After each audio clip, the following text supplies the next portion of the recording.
What's up, Crash It Nation? This is Jonathan Wood. Thank you all for tuning in. Thank you guys for all the support that you guys have been showing the channel on Facebook, TikTok, YouTube, you name it. You guys have been killing it. We got to do our first giveaway, our first Crashed It giveaway. We did a live giveaway on YouTube. And congrats to the winner. Matt Porter was the winner of the live drawing on that. We settled up with him, and he was thankful to be a subscriber of Crashed It. So if you're tuning in and you're not subscribed yet, we ask that you go ahead and hit that subscribe button. We appreciate it. We appreciate all the support that we've been getting. This week, we had the privilege to go to Eldon, Missouri. We had our Turkey Festival Demolition Derby and Figure Eight races presented by Lucky Sevens Promotions. And joining me now, I got Joshua Wood, with owner and operator of Lucky Sevens Promotions, one of them, and we're thrilled to have him on here today. So I'll just give you guys a little background. Usually whenever I go to a derby or figure eight, I'm pretty early, but we had a softball tournament that day, so I was stuck an hour and a half away trying to hurry up and get there before the derby even started. And so I didn't really get the overall vibe. If you get to a show early, you can kind of walk around and talk to the drivers and kind of feel out how they're going to drive, or what kind of show you might get to endure. But I didn't have that privilege, so I honestly didn't know what we were getting, what we were going to have. Whenever I pulled into the fairgrounds there in Eldon, Missouri, I looked around and there wasn't anywhere to park. There was a full house. They had 20 street stock demolition derby full-size cars. They had 20 or so gut and go cars and vans, and then they had all their figure eight guys too. All the Worthy Bill Bonds figure eight championship drivers. I think there was over 60 of those. So all in all, it was a really good night. And whenever you pull in late, you're like, wow, where do I park? Jacob actually raffled off a van at the show, and I actually parked where his van would have been, where he unloaded. I just parked my car behind his trailer. We got there. It looked like there was still a little grass on the track, but that didn't last very long. I don't know if you guys had any kind of trials or tribulations through the tech or anything before the show. Joshua, do you have anything that kind of stuck out to you before the show? A lot of people don't see the behind the scenes stuff. They just see, the actual show. And we had a lot of people commenting that they'd like to hear from the promoter's point of view, like how tech went, or how were you pleased with the car count, or how the track looked before?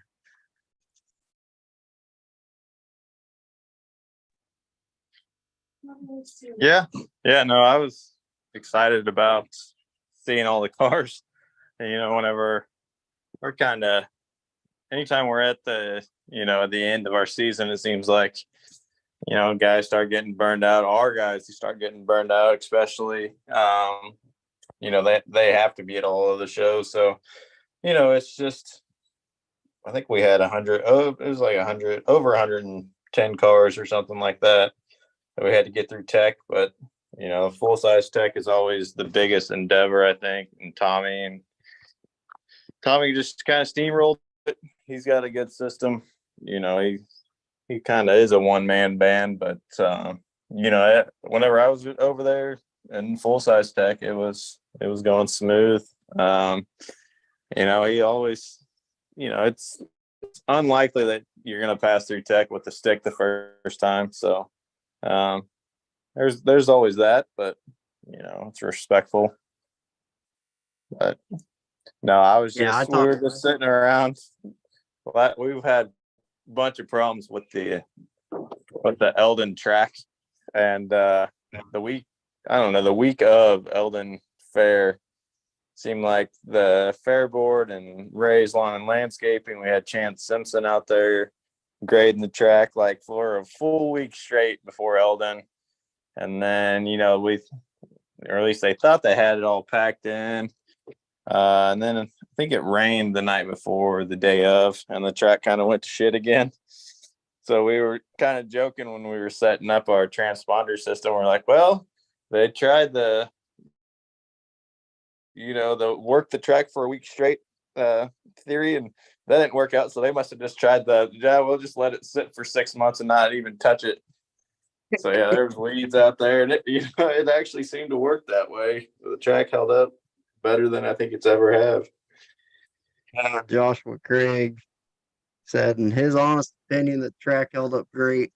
Seemed like in that one side, where the big hole used to be, it looked like it was a big sinkhole for a little bit until we had them come out and haul some of that loose stuff on top out. But after that, it looked like it really packed in good. The whole track did. So I was impressed. I felt like that was because whenever the Derby was going on, we started the night with the mod compacts, and I think it was we had 6 cars show up for the mod compact. It was Tony Brellinger from Illinois, and he had 4 BAS/FSM cars, and then Kurt Turpin representing OMM out there. And that was about it for the compacts. And at one point, Brellinger went down to that where all the loose stuff is, and I felt like he was going to get buried down there because they had already been his front end had already kind of started working back up a little bit, and it looked like it was starting to, belly out in that loose stuff. But he got out of there, and they all kind of stayed away after that. But that had me worried at the first of that. But once they came out there, and I think it was like heat 4 or 5, they bladed it off, and it seemed like it held up really good as far as the track goes.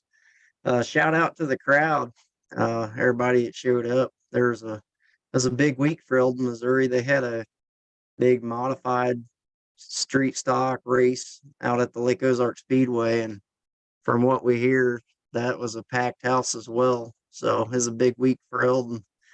I was worried that was going to hurt the turnout of the fans, but our fans, I mean, they're there through and through for most of the night. And right off the get-go, we ran into we were going to have the figure 8 first, but we ran into a little technical issues. Think they got worked out though as the night went.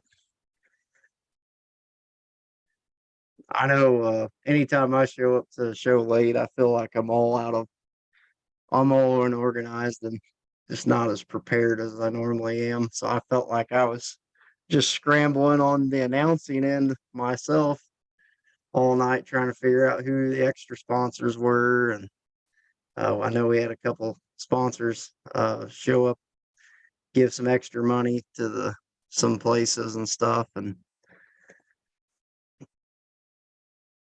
I was trying to figure out who those were. Yeah, it's always, it's a lot whenever we're running basically 2 shows in one.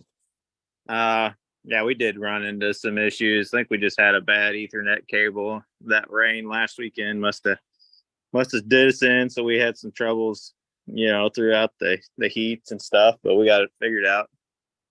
It's one of those things where we're freaking out, kind of, I'm guessing you could probably see it from the stands too, but we try to hide it, but it all worked out in the end. You just got the show's gonna go on, that's for sure. Yeah, you did a really good job staying cool over there. At one point, Josh was thinking his whole system's fried, and he stayed cool as a cucumber over there. And I was kind of freaking out, like, oh crap, what we gonna do? Josh was like, tell him to get up here. We got to get this show rolling. So we had to switch up the whole order of events. And or the compacts. He said, hurry up, tell compacts to hurry up, get up here. And they came out, and there was like a 3-second sorting period of, I didn't know which BAS car was going to go after Tony first. And then after that, it seemed like Tony said, all right, it's on. And he wheeled it down to second. Congrats to Kurt Turpin on first, and third on, I believe that was Wesley Jordan get third. Yep. Wes Jordan got third, and rounding out your top four was Landon Worthy. Probably one of the best hits of the heat was by Landon right off the bat. I mean, Brellinger backed up, and he just laid it to the wood and went headlight to headlight with him. And then about midway through the Derby, my favorite hit of the compact Derby was when Kurt Turpin decided to start turning it up, and he just straight up took, I think it was Derek Wardenhausen's front end to the sky. And I mean, that was one of those epic shots that you see, because when he did, the radiator and everything blew, a big puff of smoke. So it made for awesome footage. Would have been even better if the sun wasn't glaring in on him. But that's something that anytime you're at Eldon, those drivers have to deal with that people probably don't realize. And what'd you think about all the figure eight guys? I don't know. I've probably seen 30 of them guys. I'm going to say 30. It might have been 20, but they either had like tinted goggles, or they had like smoked out face mask on their, and their face shields on their helmet. I don't know if you noticed that or not, but they were prepared for the sunshine that you normally see, especially at 5 o'clock right there at Eldon on that track, on the west end of this track. No, I didn't even pick up on that. I didn't either until I was watching the videos where they're uploading. I was like, holy crap, all these guys are running. The only one I caught right off the bat, like during the race, was Rhett Keesley. And I was like, he's got a freaking sun shield in there. I picked up on his right away. But then after I seen that, I went back through the heats, when they were uploading and stuff. And I was like, holy crap, there's a lot of these guys that are running sun visors and stuff on their helmets. And so I thought that was really cool. But after our compacts, our mod compacts, we had our figure eight heats come out next. And you have anything else you want to point out about the mod compacts before I jump off of them guys? I believe that was their last show of the year for mod compacts. Yeah, it was. It was just congrats to Kurt, congrats to Tony. He came a long way to go. Basically 5-on-1. It was really 4-on-1. BSA got, or the BAS guys, they kind of let Kurt just kind of drive around a little bit. Yeah. But he got out of the car and never really said. He even took. I think Kyle. It may have been Kyle. It may have been Derek. One of the Wardenhausen boys freaking smoked him in his door, and he just went on about his business, no complaints. So yeah, shout out to him for coming down, being a good sport. I think he made like a half a lap in the figure eight. So I think he said he drove 2.5 hours, and took an ass whooping and had tough luck in the figure eight, and he was still just normal Tony. Yeah, I was interested to see how that was going to play out. He builds a hard compact car. We've seen him do very well out in Topeka, Kansas at Blizzard Bash, and just every mod compact derby in the last probably 7 years that I could remember, he's did really well at. And he's ran figure eight before, and actually he won the Illinois figure eight this year. So it was tough competition for the Missouri guys. I didn't know how they would hold up against Illinois. He just won that really big race in Illinois for the figure eight. So I was interested to see how they were going to show up. And what Tony probably didn't realize, he probably could have walked around and asked for a welder to fix his tie rod. found someone, and they probably would have welded it up for him. He probably didn't realize that, being from so far away, but talked to a lot of them guys afterwards, and they asked, what happened to that one guy? And I said, oh, I think he broke a tire rod or something. And later on Facebook, I was reading his post. He gave Lucky Sevens a big shout out about the way the figure eights are organized and stuff. And I think he said he broke a tire rod. Yeah, we told him, he could, I think he came down with 3 other guys that he could, drive their cars how other people do. But I think he was just more interested in getting the heck out of there and getting home at a decent time. But yeah. Yeah, that little technical difficulties put us back about 30 minutes. And then if you figure, the order of events, we'd have been hitting through the heats, and the heats would have been done in 20 minutes. And then we would have hit the compacts, and we'd have been dragging them off, going right into the Bs, dragging them off right into the A's, or the gut and goes, drag them off right into the A's, and he would have been home a lot sooner. But in Heat 1, we had Dylan White bringing home the win. He drove the same car that he won the fair show in. And I was talking to him. He was really pleased with the way it was hooking up still in the Heat 1. Kyle Wardenhausen got second. We took the top 2 for the heats and the top 2 for the Bs, and that made it, I think, an 18 car feature for the figure 8 guys. Brandon Piter, he had an impressive showing in the Heat 1. And Johnny Edgar, he was coming. He just ran out of laps. Jay Stark did really good. I liked watching his battle with Ricky Bobby. And I don't know what happened to James Fisher's car in the first heat. I bet it broke, though. Oh,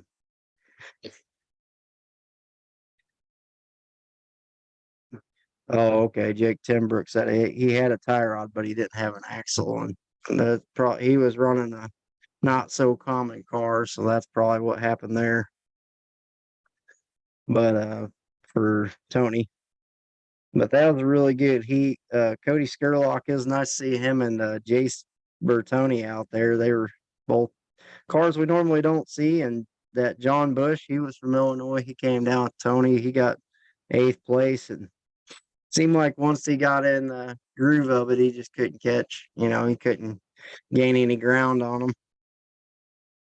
But Heat 2 rolls out, and Nick Long bringing home the win with Rhett Kiesling in second, Dustin Ferguson running third, Josh Bertoni running fourth, Joshua Craig with 5th place, Blaine Tobin getting 6th, Samuel Hurd 7th, 8th place was Jared Schmidt, and Dustin Thompson getting 9th, and Seth Westport rounding out your top, your 10.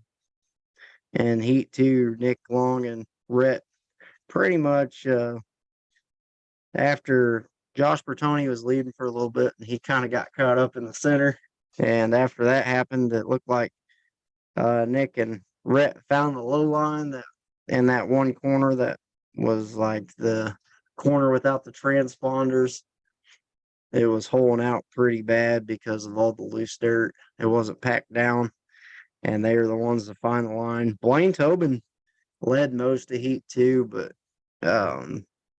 what happened to him is he broke an axle on like lap, I don't know, probably 6 or 7 of 8. So that was tough luck for him.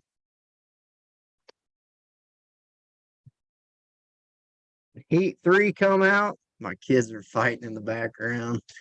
Like I can just hear them just yelling and screaming at each other.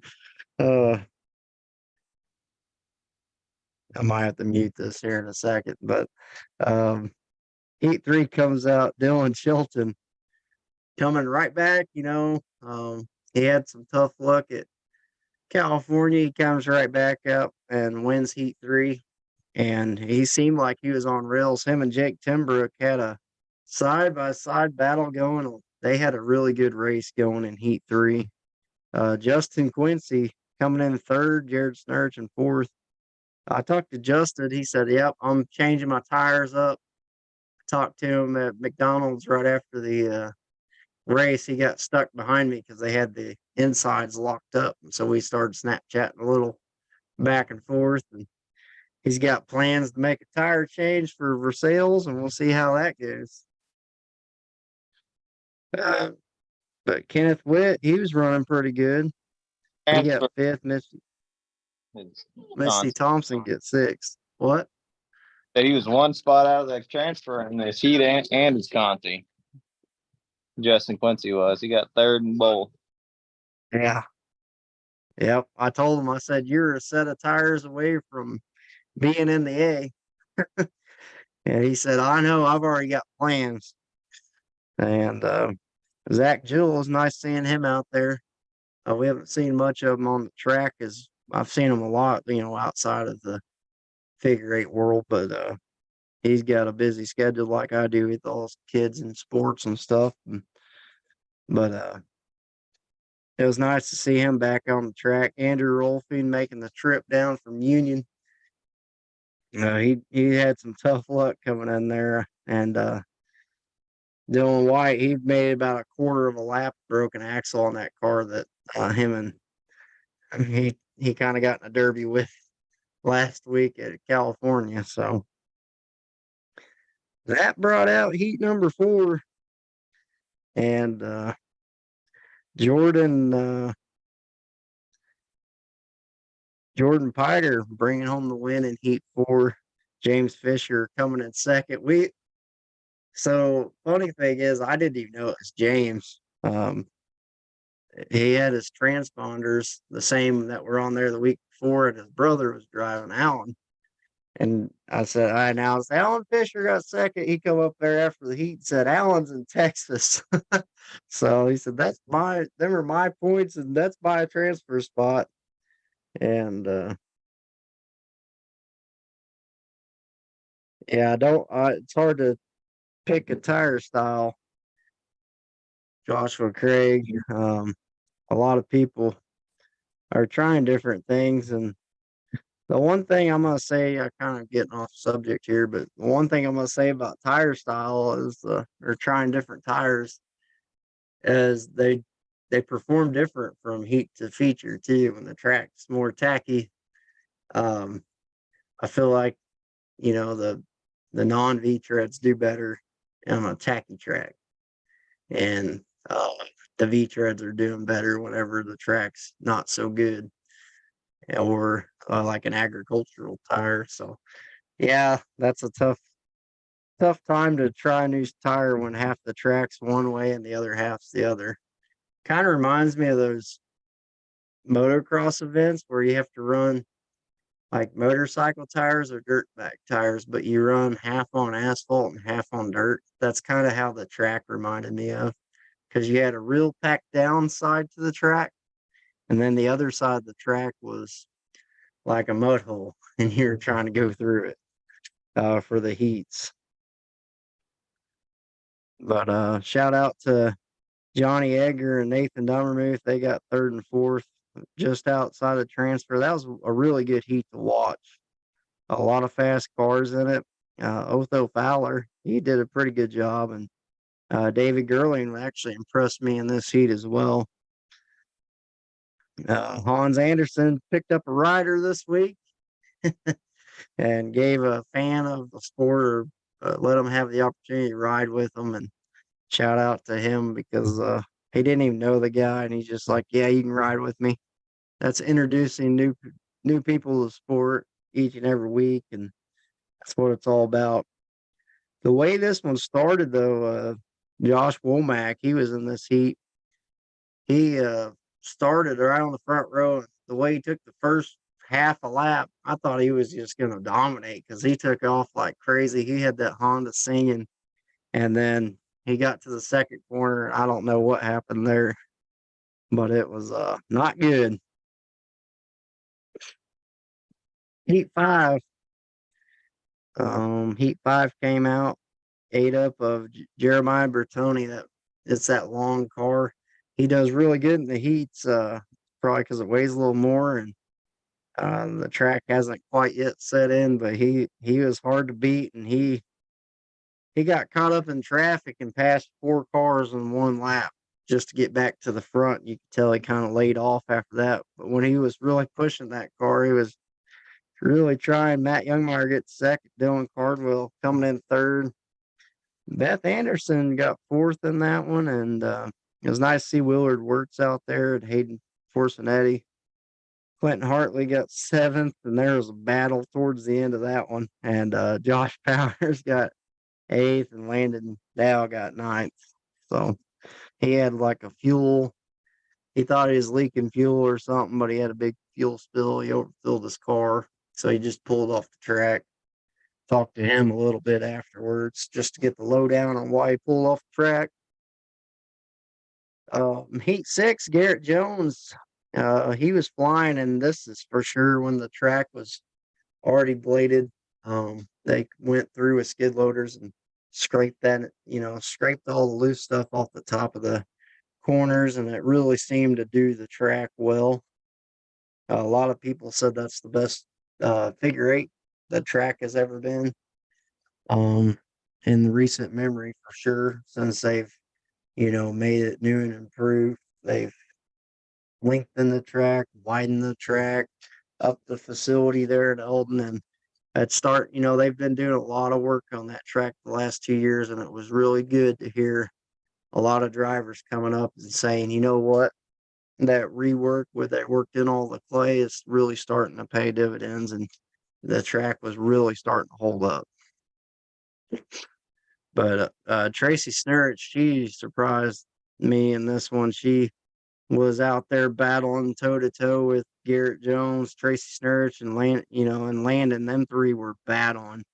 And we took the 2, and at the end, Tracy got them, and Landon had to go to the B. And Dawson Gump, he was coming as well. Nice run for Clayton Eisenberg. He was a newcomer, or I just don't remember that car. And Lori Egger was in the seat, and this is the one that Tony Brillinger, he kind of broke. So he was in a pretty fast heat. Clayton was in that, I think it was one of Youngmeyer's old cars. Yeah, that's right. Yep, he had to beat his own teammate. That showed George how to do it. Yeah, I think Jordan was in his Honda. I'm not sure. I think it broke down in his heat. Maybe blew it up. I mean, he drove his brother's car in the Conti. Oh, okay. Yeah, that could have been it then. So after the heats, we had our gut and goes come out. And that was the show. The gut and goes never disappoint. We had over 20 gut and goes. I don't remember how many exactly were out there, but man, that from the drop of the green flag, it's always, yeah, we had 20 out there. And from the drop of the green flag, they kind of set the pace for the rest of the night, I felt like, because it was just all out mayhem like it is at any gut and go that you go to with Lucky Sevens or even around the country that you see. Usually there's 3 minutes of chaos, and there was 10 minutes of chaos at the Eldon one. Probably about 7, actually. About 7 minutes of chaos, but right off the get-go, I don't know if Dustin Ferguson had problems or what, but he broke right off the line, it seemed like, and Isaac Weberg wasn't far from him, and old side shot saw he was having some issues too. Those 3 went out really quick, and I don't know what happened to Casey Ray, but she was coming all the way across the track. It looked like she was about to lay it to somebody, and they moved, and there was another van or something backing up at the same time. I have no clue what. I think someone got hurt or something. Yeah, I think it was actually Casey. I think she said she got hit in the door So I messaged her the next day, and she said she was feeling pretty sore. I said, just drink some Gatorade, take some ibuprofen. She says, I've been doing that all day. So she's I think this isn't the first time she's been banged up. So, but she's tough. She'll be back. Well, when you drive 60 mile an hour across the track, good or bad things are going to happen. She was flying across there though. I had the camera on her. I was like, "Oh, this gonna be another reel right here." But she ended up catching a bad end of the deal on that. I didn't even know Dallas Hardy was out there. See, that's one of the things that you don't catch whenever you show up late. What was he driving? Do you even know or remember?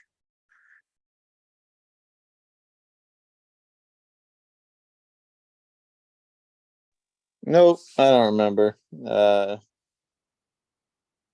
I don't remember him coming through tech. I was helping in big cars in the full size tech there for a good bit. Yeah.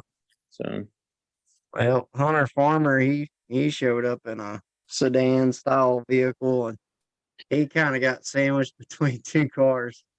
And but no one got sandwiched as much as Brandon Wardenhausen. I don't know if you caught that right down there in front of like Jacob and I. I have it perfectly on video, but two vans are like hauling. I think it's Kurt and Charlie Burns, and he was like trying to sneak through them both, and they just both hit them at the same time. One of them got the front, one of them got the back from opposite directions. He looked like a top spinning whenever they hit him. He went for a ride. He probably felt like he was one of them teacup rides at a fair or something. He was spinning like crazy. yeah, that probably ain't the first time he's been giving somebody in the front, maybe getting them in the back.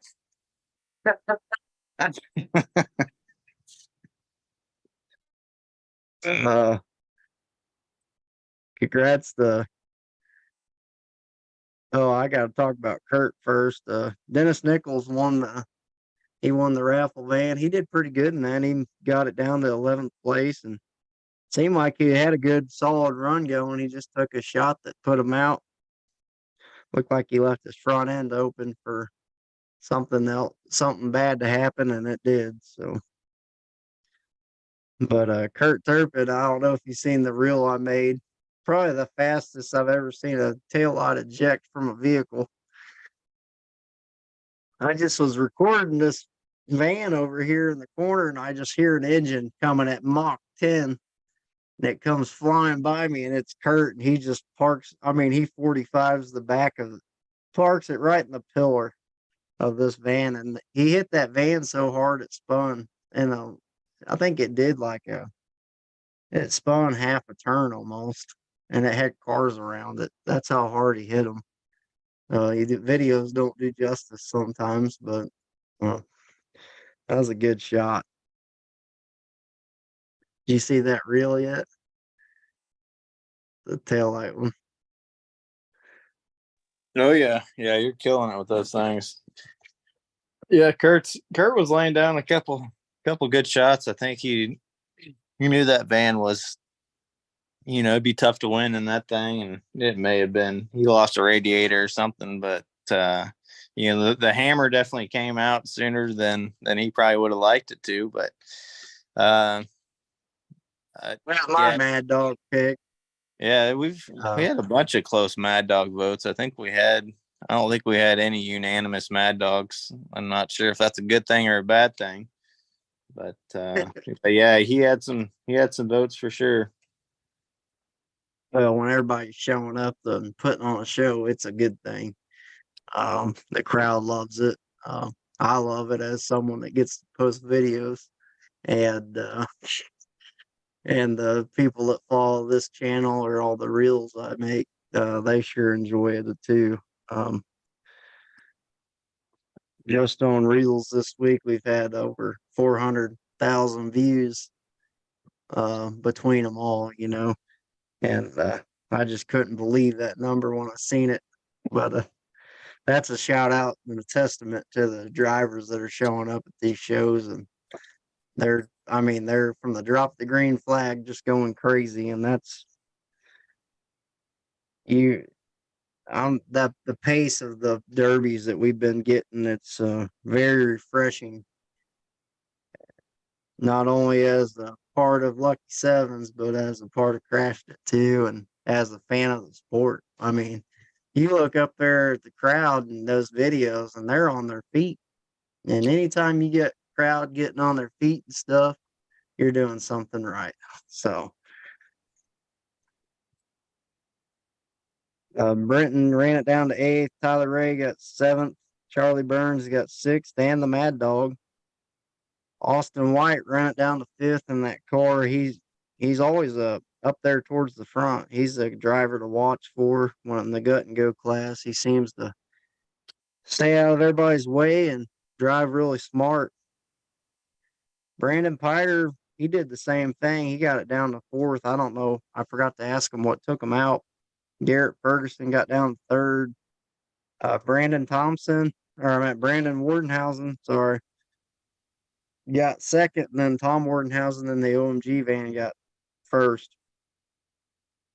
So good job, everybody. In the gut and go class, it was really fun to watch and fun to record. Guys definitely gave me some ideas going forward on the recording, and I appreciate everybody reaching out to me this week, telling me kind of what they'd prefer to see going forward.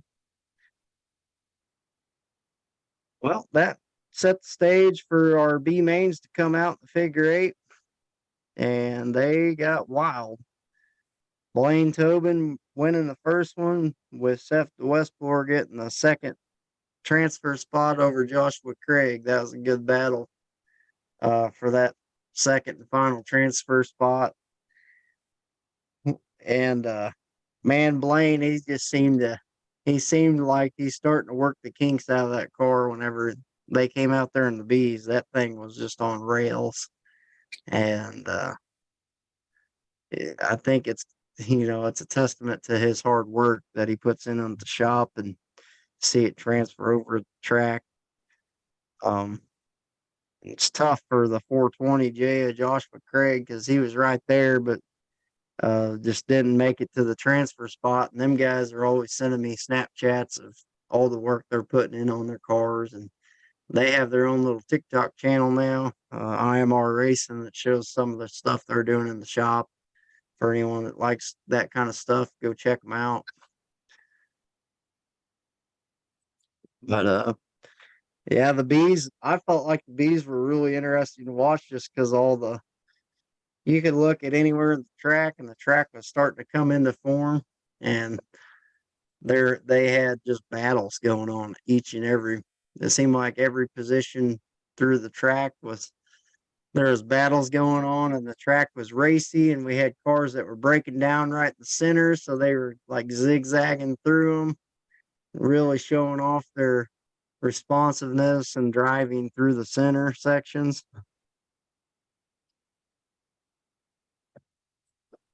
So I felt like it was a really good show. B main number 2 came out.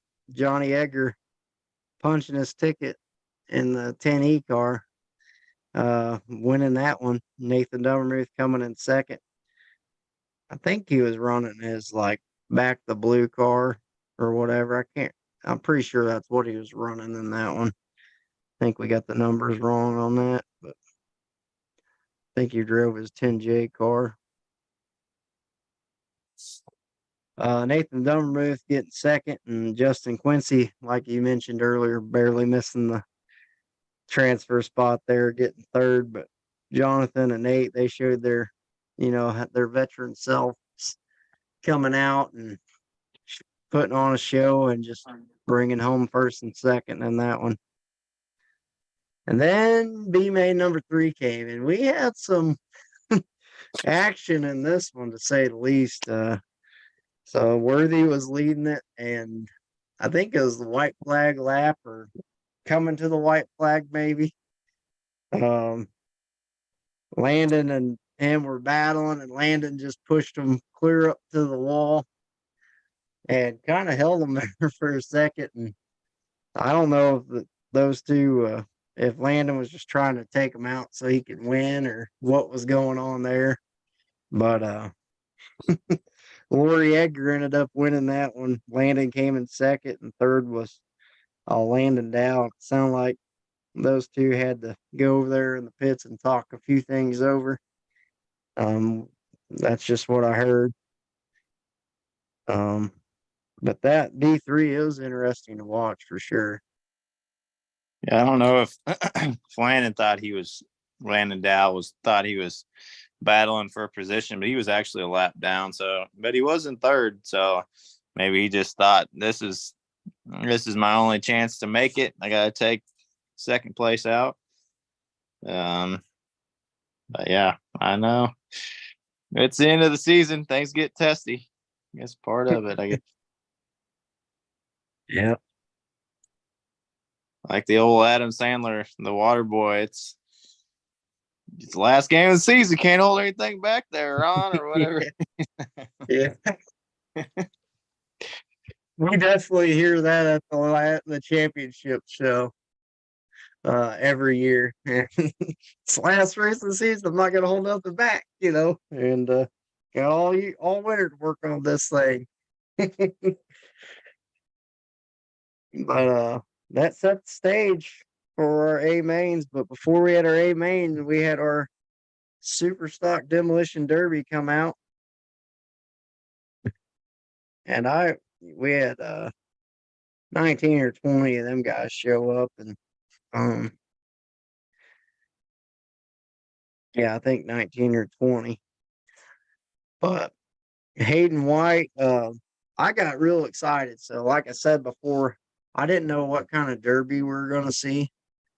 I kind of know the gut and goes they're gonna put on a show every time, and the full size guys, you never know if you're gonna get a big chess match or if you're gonna get a sorting period of who's gonna go for who, or you never know how it's gonna play out. And I talked to Tommy for the derby, and he's like, I think there's gonna be a little sorting period here, and then it's gonna get wild, and it's gonna tone down a little bit. But that's not what happened at all.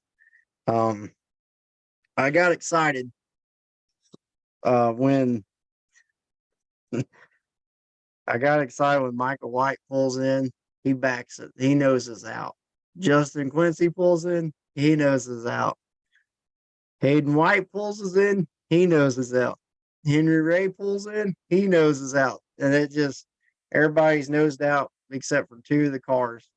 And I'm looking around going, who's going to send it first? I'm like, I'm going to put my camera on Henry just because I know he likes to just tear stuff up at the beginning of these things. He likes to annihilate whoever's across from him. And I felt bad for Hayden White because the drop of the green flag and they didn't hesitate. Holy smokes. I watched him and Justin Quincy both go across the track at the White Boys, and Henry connected for sure.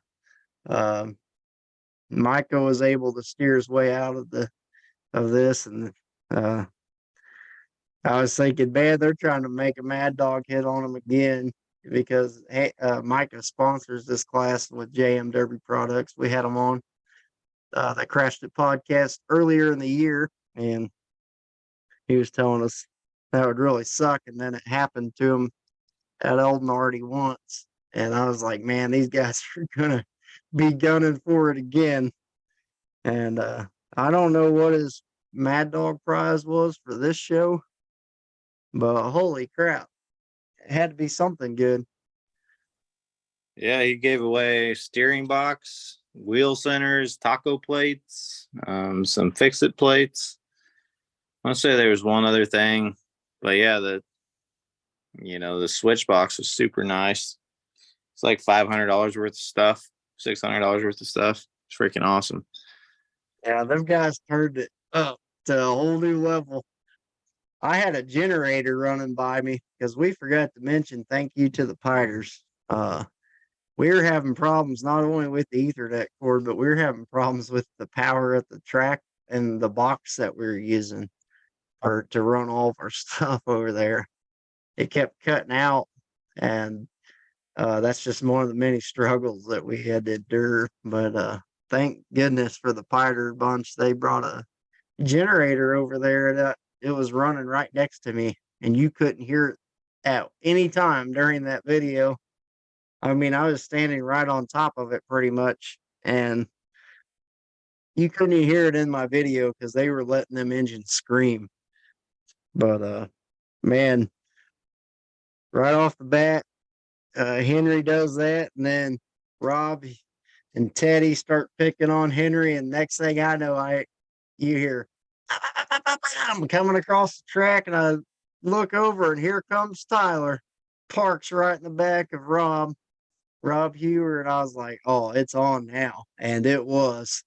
It seemed like Teddy seen it, Rob felt it, and then it was a battle down there in the corner, and I kept my camera on that because it got turned up quick. And then boys had a battle over there. Henry was telling me he got hit.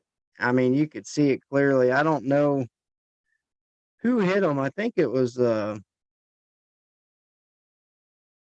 one of the Rob boys or something like that, or whoever was driving that brown car, like Trey Hammond or something.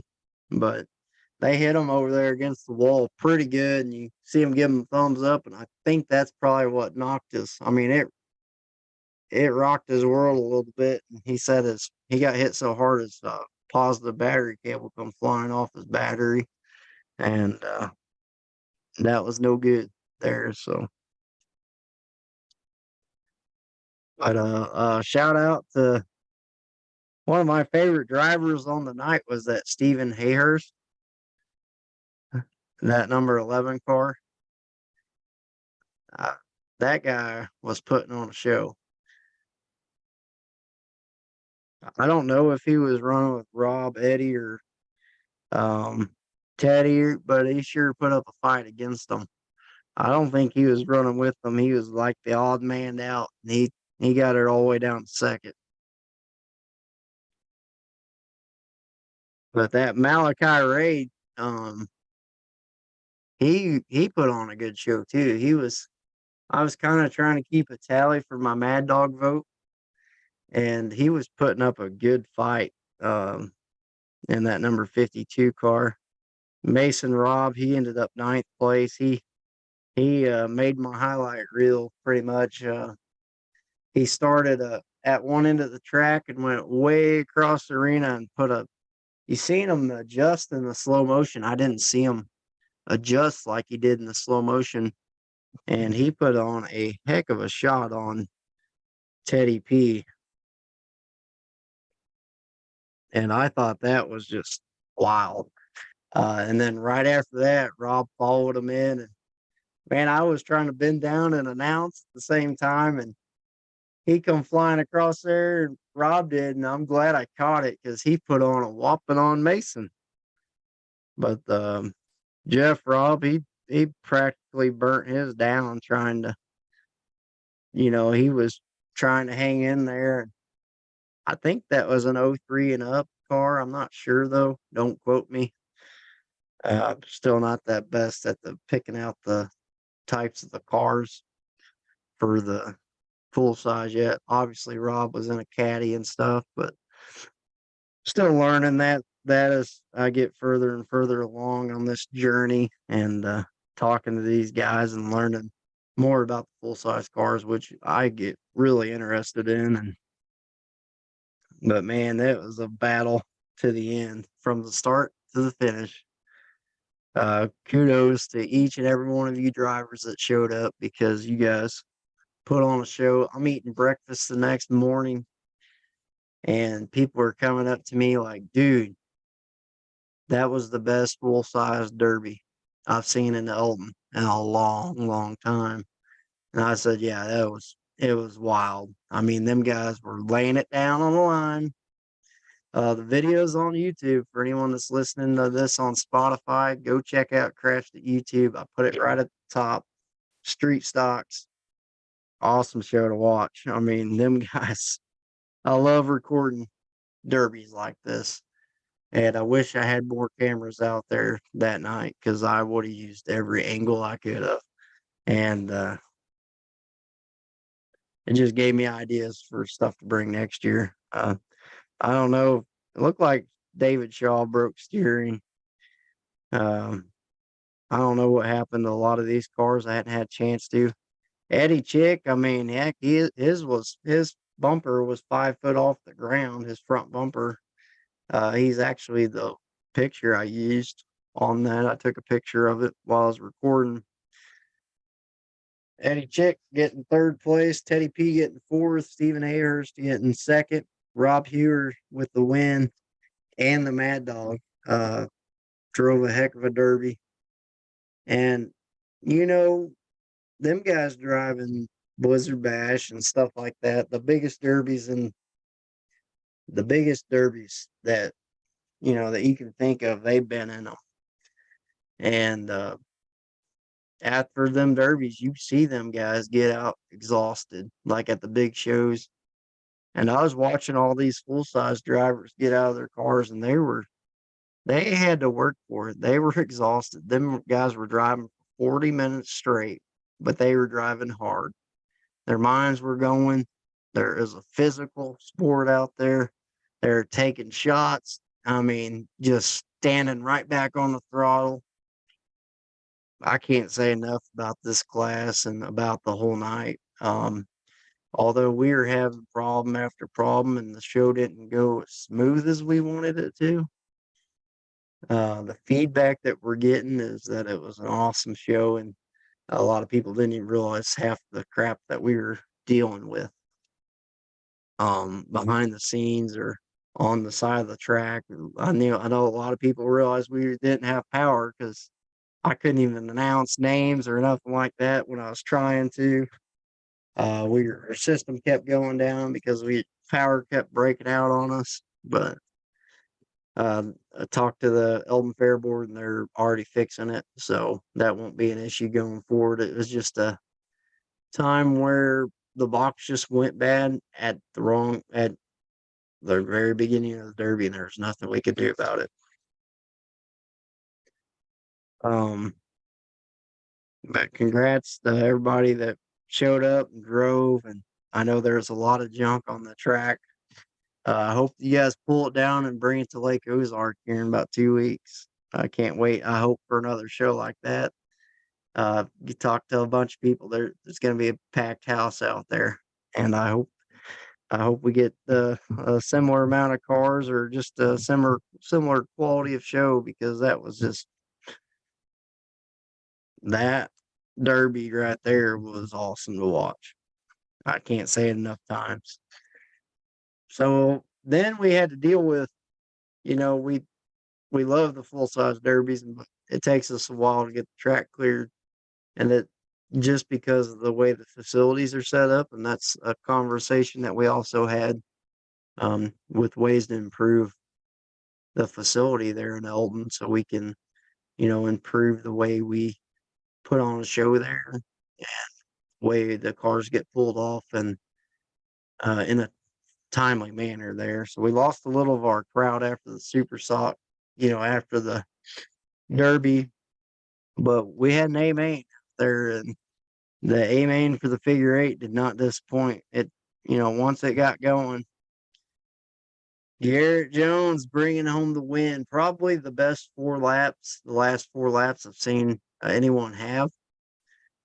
The guy starts dead last, 18th position, winds up first. Congrats, Garrett. Hard charger now. I mean, you earned that one. There ain't nobody that said that you didn't. That's for sure. Coming from the back, probably having problems because you're supposed to start midfield. I assume you had problems before you pulled out there, and then you end up winning the whole thing. Good job. It's glad to see you back out there 2 weeks in a row now. We've seen Garrett Jones, and it's been good to see him back out there in the saddle. Kyle Wardenhausen driving that 20AP. He was leading. We had another 6 or 7 cars that were battling for the lead at all times. and it came down to Kyle having a little breakaway with 4 laps to go, and he was out front, and it didn't look like anyone was going to catch him because he was driving a solid race. And then for some reason, he decides to go way out wide, and it opened the door for, I mean, Garrett just slid right underneath him like, thank you very much. And I don't know if Kyle realized anyone was that close to him, but he was definitely probably regretting the decision to go a little outside like that. I watching the video, he didn't really have nowhere else to go, but man, that was a crazy finish. Dylan Chilton getting third. Jake Timbrook, he was battling for the lead all night, getting fourth. James Fisher was right up there. Looked like he was riding a bike, jumping right back into that 4-cylinder. Good job, James. Nathan Dummermuth, it's his birthday today. Happy birthday, Nathan. Getting 6th place. Jordan in 7th. Landon in 8th. Nick Long in 9th. And Tracy Snarich rounding out your top 10. Tracy was running a heck of a race.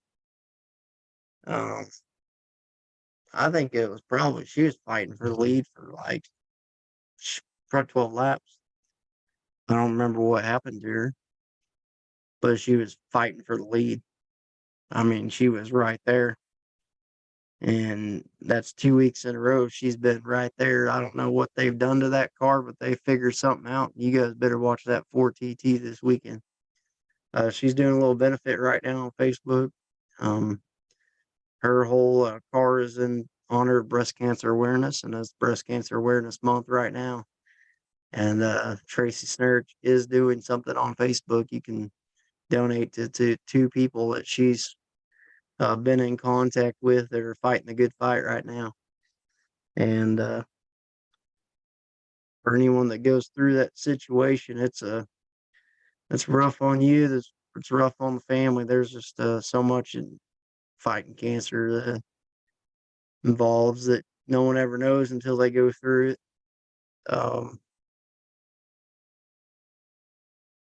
But yeah, I mean, prayers for those that are that she posted, or prayers for anyone that's going through that right now. Go in there and donate a little money. It doesn't hurt. She's doing giveaways and stuff, but it's all for a good cause, guys. Blaine Tobin, he was doing pretty good. I don't know what happened to him in the feature. I didn't get a chance to catch up with him or Red or Matt or Seth or Lori Edgar. I seen what happened to her. Her whole front end came off pretty much. Jeremiah Bertoni or Johnny Edgar. Johnny broke right off the beginning. He was flying around the corner, and I see him go straight towards the wall. Something broke. Congrats to the winners. Shaking up points a little bit as we near our last couple nights here, and then we had our powder puff at the end of the night. Angie Burton going back to back over Danielle Schulte.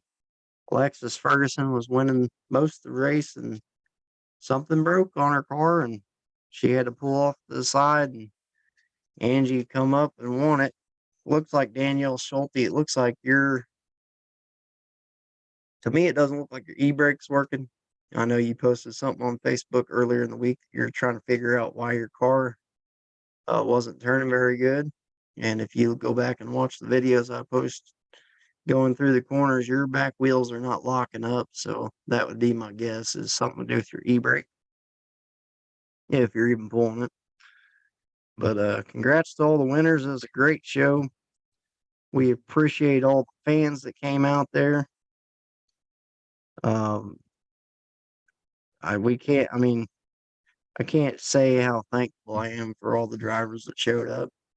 Eldon's my hometown, and it sits near and dear to my heart to see that much support for that track they've been working so hard on. And so much support for, of the drivers that are coming out. And we always say in the drivers meeting, it's the drivers that are driving the cars and the drivers that put on the shows. And if you see a sandbagger, it's going to be your job to take care of them, and they did. The drivers did for sure. I mean, from the figure eight to the Derby, it's always one of my favorite things is get 2 shows with 1 ticket, and that's definitely what they did. Everyone that did it got 2 shows, 1 ticket, and that brings us to, we get to look ahead. We have the Apple Bash this weekend, and then the next weekend we have the Lake Ozark Speedway Championship finale. So we're down to our final 2 weeks of the season for Lucky Sevens. Then we got some derbies we're going to hit up after that to finish off our year. Our Blizzard Bash will probably be the last derby we go film or just go support for the year. I'll definitely have some videos from Blizzard Bash up, but I'm going to be respectful to the streaming service that covers Blizzard Bash. I'm not posting anything until probably a week or 2 or 3 after Blizzard Bash is over with for all my subscribers that watch this. That's just for you guys to know. I'm going to be respectful to, the company that actually has to go there and live stream it. There's a lot of work that goes into that. Something that we might incorporate a little next year. We're still learning a lot of stuff right now on streaming. We look forward to that, though. Well, let's see how our points races are shaping up after this weekend. In the Worthy Bail Bonds Figure 8 Series, Dylan Chilton has a lead of 30 points over Landon Worthy. He's got 755, Landon's got 721, and Kyle Wardenhausen's got 690, Blaine Tobin 675, and Nathan Dummermuth 573, just over 555 of James Fisher. Johnny Egger coming in 7th place with 502, Jake Timbrook with 474. Jordan Piter moving up now has 439, and Jordan Youngmeyer hanging on to the top 10 with 438. 1 point differential down there. Dawson Gump and Matt Youngmeyer battling for 11th, 12th with Joshua Cragen, 13th, Dylan White in 14th, Alan Fisher in 15th. So that's your top 15 of your Figure 8 series. So the points are really starting to tighten up as you look further down there. There's races for those top 10 spots in the Figure 8. Looking at your points for the Powder Puff girls, Danielle Schulte's winning that over Lexus Ferguson with 104 to 86, and then John Adal, Beth Anderson, Samantha Chapman rounds out your top 5. And then our JM Derby Products full-size street stocks top 5, Eddie Chicks got 67. Eddie, he knew exactly how many points he had when he climbed out the car, though. He said, "Yeah, I got 67 points." First thing he said to me. And I got it wrapped up. All I gotta do is show up. Yep, that's what he said. Said, "Well, I guess I'll be at the other ones because I gotta show up." Rob Hewer, he's got 49 in second place. Micah White with 45, Jeff Robb with 42, and Tyler Ray with 41. That's your top 5 of the JM Derby Products full-size street stock.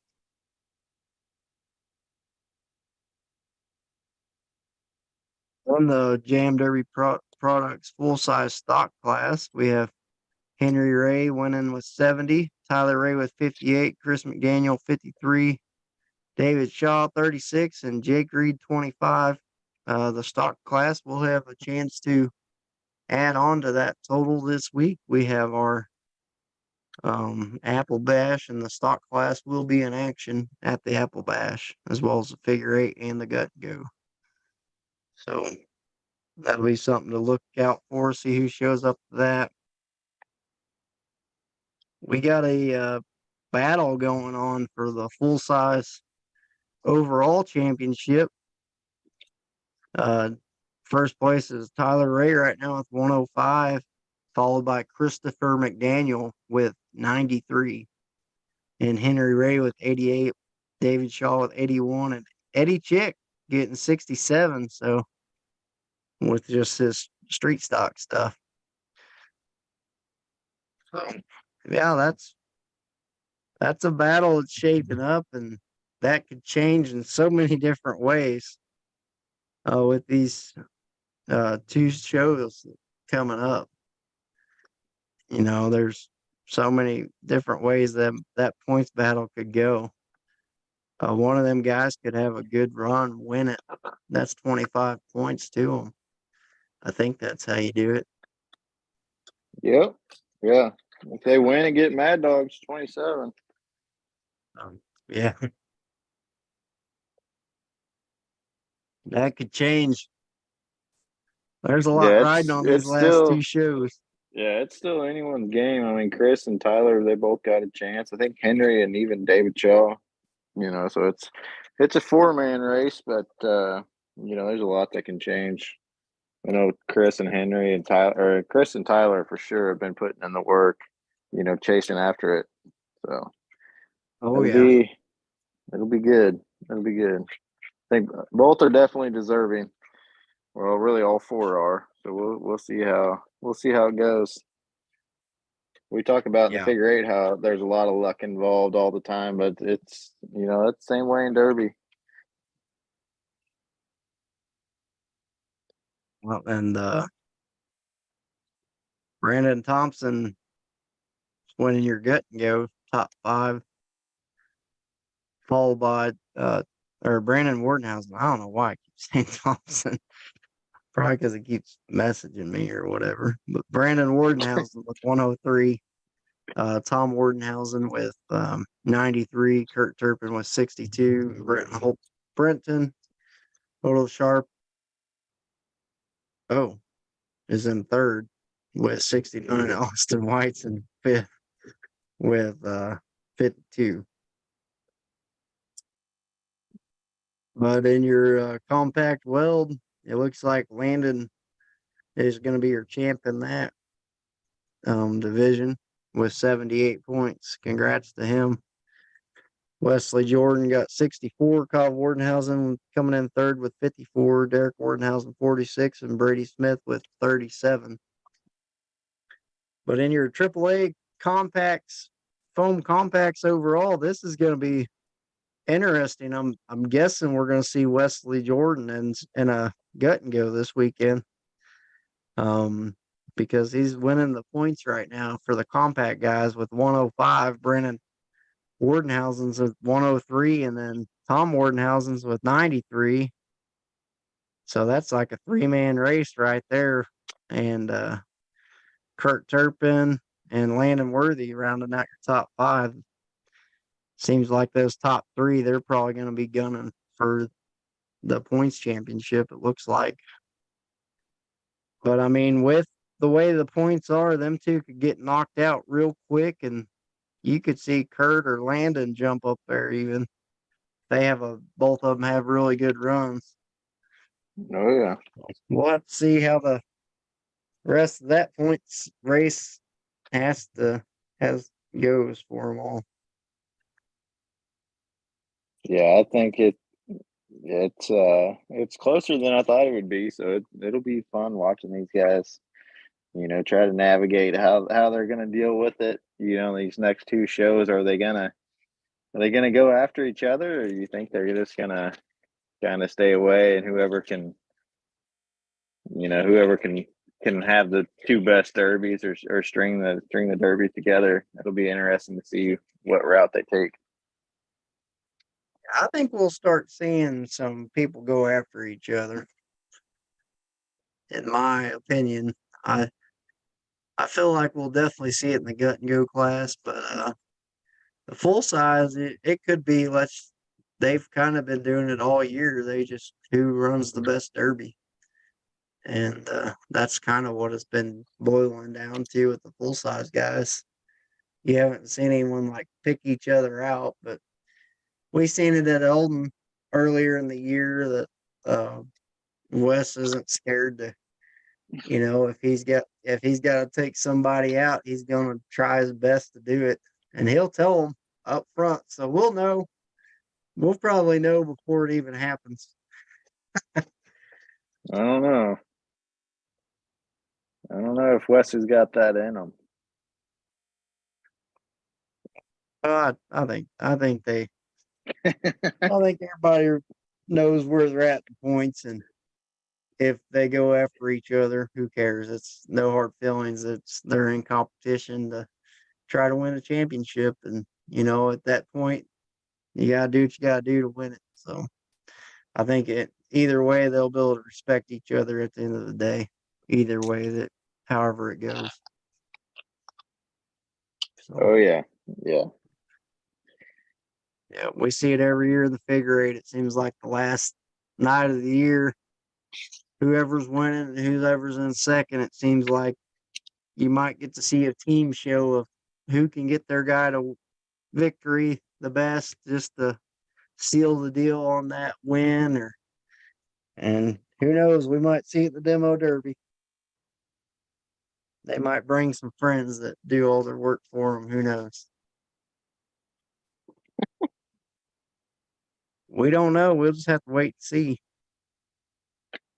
But my early prediction this week for the figure eight guys is, like I said earlier, I feel like the 4TT machine, they've got that car figured out, and I would not be shocked to see her finally get on the podium. She's been right there the last 2 weeks, and I don't know what they've got figured out that car, but she could keep her together. It's going to be there. Yeah, my prediction is V6 just wipes the floor with these little 4-cylinders. I don't think it's going to happen. Somebody's out there talking a big game. Man, you got to go back and watch that tape. What, the tape of all the 4-cylinders winning the podium or what? Yeah. Except for Jake. Yeah. You're looking at a different race, I guess. You're right, but I guess you can't argue with the results. Yeah, I don't know.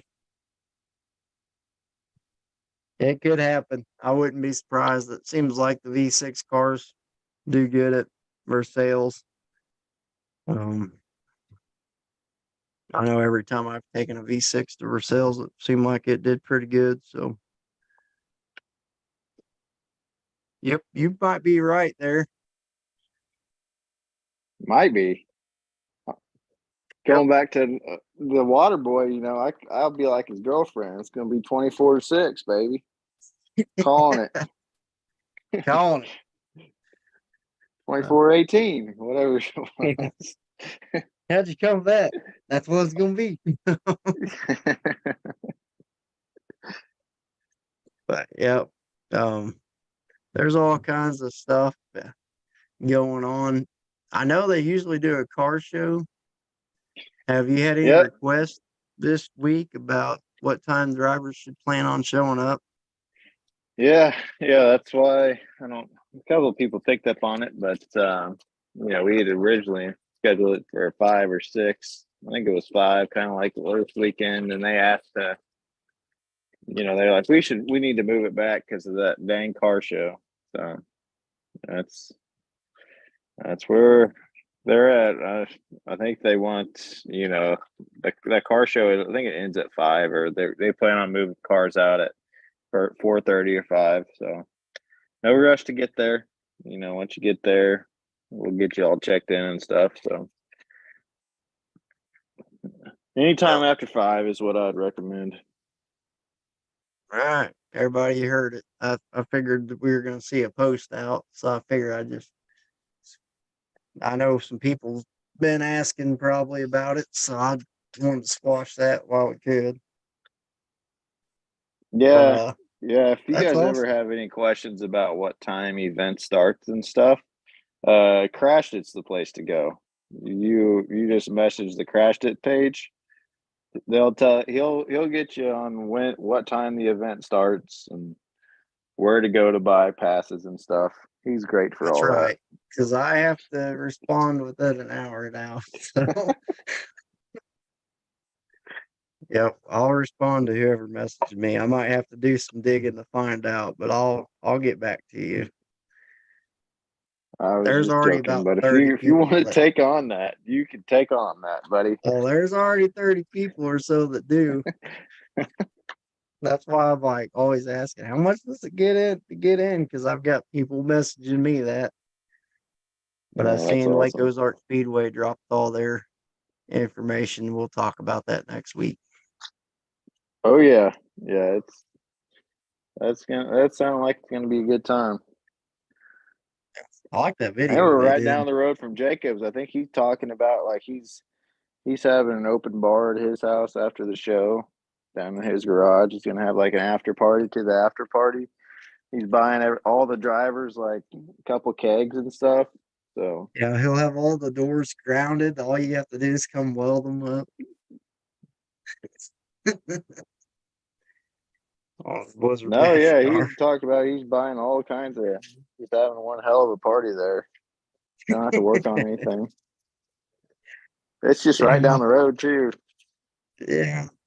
So that's where you guys were doing the rewards. We're gonna do it at the racetrack bar. It used to be a bar, anyways. Now it's a family area. But no, we've been talking with the racetrack. You know, we're excited to have the point stuff there. I know a couple guys have asked about the Derby and what time you think everything's going to be since we're starting at 2:00. So yeah, we're gonna run. You know, most of the figure eight stuff first. That day kind of drags on. So we're gonna run. The heats and the top 10 race and Conti's, and then we'll probably start on.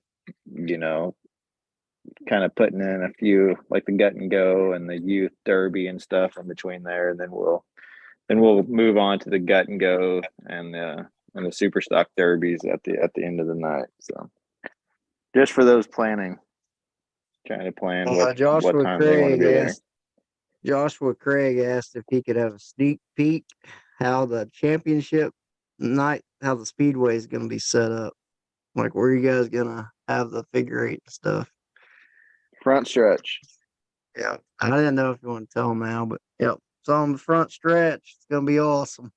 I can't wait to watch that, but we'll talk more about that. I hate overshadowing shows. Yeah. But yeah. I will this say weekend. I've got 7 Snapchats, and I feel like that full size stock derby is going to be wild this weekend at Apple Bash. Oh yeah. Yeah, I don't That's know. Versailles is always has good derbies. Remember, it's a historical place for derbies, and I think we'll have another good show. Oh yeah, I've seen some cars that are coming out, and they look like they're going to be some nasty rides, and I can't wait to watch them. But we'll see. Sometimes you You get your must be hopes talking up, and about those Versailles boys. I might be. I could be. What do you call them? The Bauer twins, even though one of them is a Whittle. Yeah, I used to call them the Bauer boys, but Cody Whittle's one and AJ's or Alan Bauer's the other one.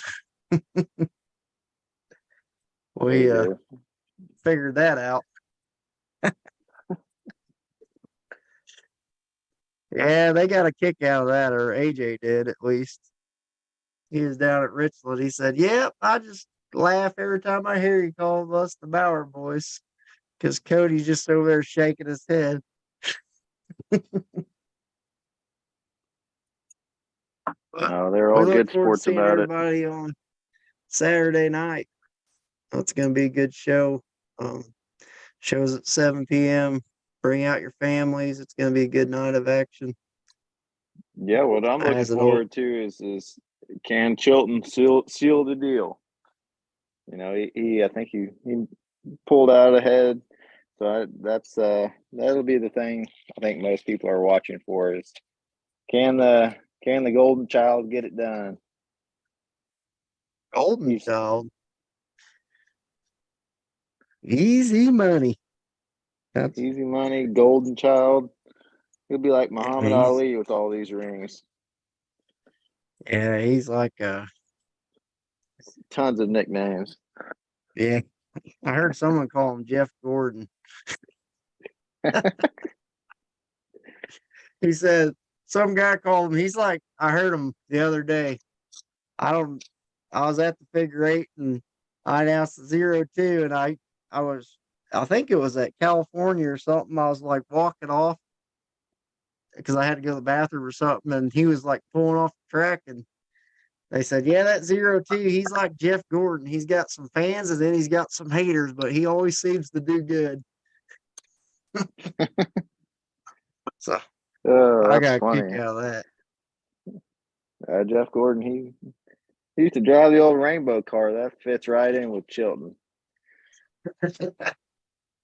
But yeah, we look forward to seeing everybody out there. And like I said earlier on the podcast, I'm so thankful for everybody that showed up and supported this last weekend. And we say it every week, but we just stand back and feel blessed by the quality of drivers that are showing up to each and every one of these shows, and the way they're they're driving, they're putting on a show for the fans and their families, and they're carrying themselves as professionals out there for the most part.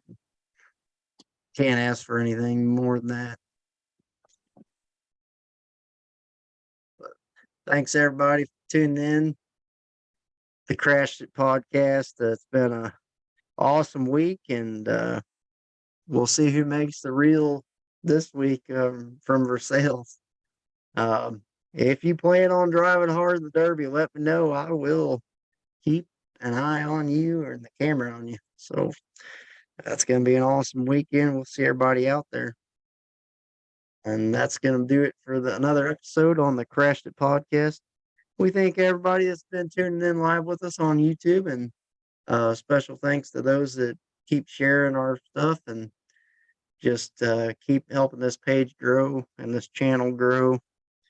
We can't wait to do more giveaways, and we are getting pretty close to our second giveaway. Keep your eyes open for that. And like I always say, just go out there and send it. Thank you all for tuning in. Have a great one. We'll see everybody on Saturday. Have a good one.